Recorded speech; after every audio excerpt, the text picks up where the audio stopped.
বন্ধুরা, সুন্দরবনে অনবরত দেখছি ফেসবুকে আসছে বাঘের আক্রমণ। এগুলো মানে তুলছে কারা? মানে আমি দেখে না এতটাই শকড হয়ে গেছি, স্টান্ড হয়ে গেছি যে এটা যারা তুলছে তারা তো কোনো হেল্পের হাত বাড়িয়ে দিচ্ছে না বা কোথাও ইনফর্ম করছে না, যাতে করে এই মানুষগুলোর যতদূর জানি একমাত্র পেশা ওই মধু সংগ্রহ আর মাছ সংগ্রহ। এই করে তারা তাদের ফ্যামিলি, এবং আনফর্চুনেটলি এদের ফ্যামিলিও খুব বড় হয়, আর কারোর হয়তো একটু জমি জায়গা আছে, এইভাবে তাদের চলে। এই জেনারেশনের পর জেনারেশন এই চলছে, এদের কোনো উন্নতি নেই, মানে অন্য কোনো ইনকামের রাস্তা নেই। এবং তুলতে গেলে সেখান থেকে ওই যে মাছ এবং মধু সংগ্রহ করতে যাবে, আর ফিরবে কি না কোনো সিওরিটি নেই। আমি জানি না তারপর এদের কি হয়।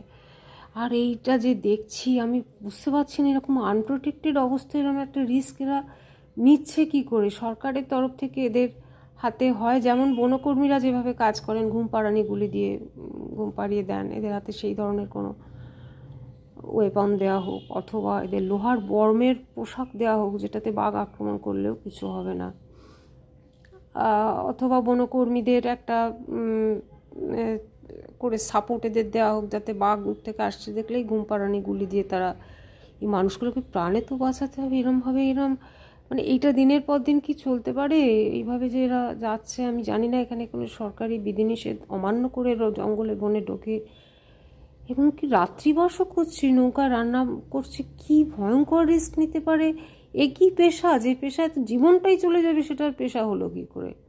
পেশা তো সেই ফ্যামিলির জন্য, নিজের জন্য।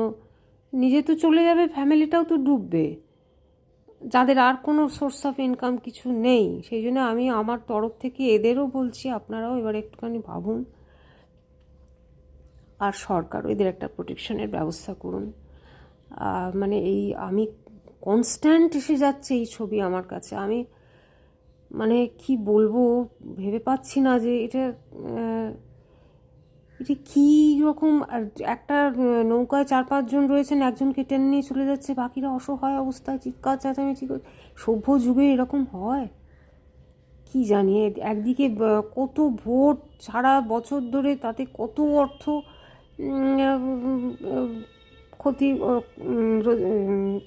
খরচ হচ্ছে, কিন্তু এদের প্রোটেকশনের জন্য একটুখানি সরকার যদি মনে দেয়, যে কোনো রাজ্য কেন্দ্রীয় সবার কাছেই আমার আবেদন।